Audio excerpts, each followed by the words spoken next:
உன் வீட்டுல ஒரு ராணி இருக்கு, அவளை நீ ராணி மாதிரி வச்சுக்காம நீ ஊர்ல இருக்க பொம்பளைங்க எல்லாம் போய் நான் மட்டும் 10 வருஷம் முன்னாடி பார்த்திருந்தா 15 வருஷம் முன்னாடி பார்த்திருந்தா நீங்க அப்ப யோசிக்கணும். என்ன லிவ் இன் ரிலேஷன்ஷிப்? நான் உனக்கு ஃப்ரெண்டுக்கு மேல ஆனா ஹஸ்பண்டுக்கு கீழே அப்படியா? நான் உனக்கு ஃப்ரெண்டுக்கு மேல ஆனா வைஃப் கிடையாது அப்படியா? அப்ப யார் நீ? அதை துணிச்சலாக நான் ஒப்புக்கொள்கிறேன். இதெல்லாம் சொன்னா நான் பிற்போக்குவாதி என்றால் நான் ஒப்புக்கொள்கிறேன். நான் பிற்போக்குவாதி தான். எனக்கு அதை பற்றி எந்த கவலையும் இல்லை. சொல்லுவாங்க எனக்கு அவங்க அப்பா மாதிரி, எனக்கு இவங்க சித்தப்பா மாதிரி. இந்த மாதிரிகள் வந்து சார் என்னைக்கு உருப்பட. நான் இந்த பெண்களுடைய குறைபாடா சொல்லல, எச்சரிக்கையா சொல்றேன். ஜாகிரதையா இருங்க. ஆண்கள் ஆசை வார்த்தை காட்டுகிறார்களா, ஆண்கள் பேசுகிறார்களா, அது வந்து எவ்வளவு நீங்க அவங்களை பேச விடுறீங்கன்றதுதான்.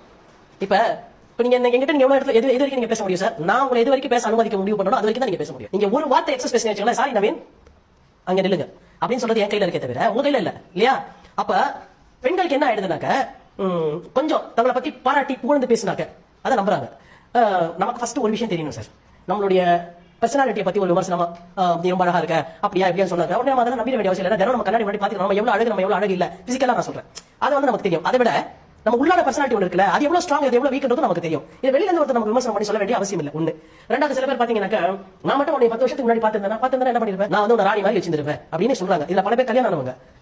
கேட்டா உன் வீட்டுல ஒரு ராணி இருக்கு, அவளை நீ ராணி மாதிரி வச்சுக்காம நீ ஊர்ல இருக்க பொம்பளைங்க எல்லாம் போய் நான் மட்டும் 10 வருஷம் முன்னாடி பார்த்திருந்தா 15 வருஷம் முன்னாடி பார்த்திருந்தா நீங்க அப்ப யோசிக்கணும். இவர் வீட்டுல ஒரு மனைவி இருக்காங்க, அந்த மனைவிக்கு வந்து அவர் கொடுக்க வேண்டிய மரியாதை கொடுக்காம அடுத்த ஒரு பொம்பளை வந்து இப்படி பேசுறாரு. It is a married man. கல்யாணமே ஆகல, அவன் வந்து அனாவசியமா உங்கள்கிட்ட பேசிட்டு இருக்கான. நார்மல் எக்ஸ்பெக்டேஷன் என்ன சார் ஒரு ஹியூமன் பீயிங்க்கு? அவனோட வயதொத்த ஒரு பெண்ணை கல்யாணம் பண்ணணும், இல்ல அவனோட நார்மலா நான் சொல்றேன் தன்னோட ஒரு 2 வயசு சின்ன பொண்ணை கல்யாணம் பண்ணணும், இப்படிதான் இருக்கு. அதையும் மீறி 10 வயசு பெரிய ஒரு பொம்பளை வந்து இல்ல 6 வயசு பெரிய பொம்பளை வந்து 2 குழந்தைங்க 2 கமிட்மெண்ட் இருக்கும்போது நான் உன்னை கல்யாணம் பண்ணிக்கிறேன்னு சொன்னாக்க முதல்ல நீ சந்தேகம் தான் படணும். எவ்வளவுதான் கொடூரம். அப்ப நல்லவங்களே இருக்க மாட்டாங்க இந்த சமூகத்துலனாக்க. எங்கேயோ இருக்கக்கூடிய ஒரு நல்லவனை தேடுவதற்கு முன்னாடி நம்ம 1000 முறை சல்லடை போட்டு நல்லவனா இல்லையான்னு சர்ச்சி பார்க்க வேண்டியது நம்மளுது. அதுக்கெல்லாம் ஃபர்ஸ்ட் நமக்கு நேரம் இருக்கா நமக்கு? ஆனா அவன் நல்லவனை கேட்டவன சர்ச்சி பார்த்துட்டே இருக்கிறது நம்ம குழந்தைங்க நம்ம ஸ்பெண்ட் பண்ண வேண்டிய டைம் போயிடும். அதுவா நமக்கு வேலை. சரி, அப்படி நீ சலிச்சு போட்டு சலடை போட்டு பார்த்து நீ ஒரு பர்சன் நீ கண்டுபிடிக்கிற அளவுக்கு நீ இதுல டைம் ஸ்பெண்ட் பண்றியா? என்ன டைம் இருக்கு? அதிகபட்சம் ஒரு காஃபி டேபிள்ல நீ பார்க்க முடியும், ஒரு 1/2 மணி நேரம் பேச முடியும். இந்த 1/2 மணி நேரம் நீ பார்க்கறவங்க வாழ்நாள் முழுக்க நீ பார்க்க போறவனா? அப்ப கல்யாணத்துல மட்டும் இந்த பிரச்சனை எல்லாம் இல்லையா நீங்க கேட்கலாம். ஒரு தவிர ஒரு தடவை சசியன் லைஃப்ல அந்த இன்ஸ்டிடியூஷன் அப்படி இருக்கு. நம்ம அப்படிதான் செலக்ட் பண்ண முடியாது. ஒரு ஆடன்றதுனால நம்ம அப்படி செலக்ட் பண்றோம். அரேஞ்ச் மேரேஜ் இருந்தா லவ் மேரேஜாவே இருந்தாலும் ஒரு 2 வருஷம் 3 வருஷம் பழகுற போது நீங்க என்ன சார் ஒரு ஆடா இருந்தாலும் பெண்ணா இருந்தாலும் பழகுற போது நம்மளுடைய ஃபால்ஸ் எல்லாம் நம்ம காமிச்சுப்போமா? நம்ம ஃபால்ஸ் நம்ம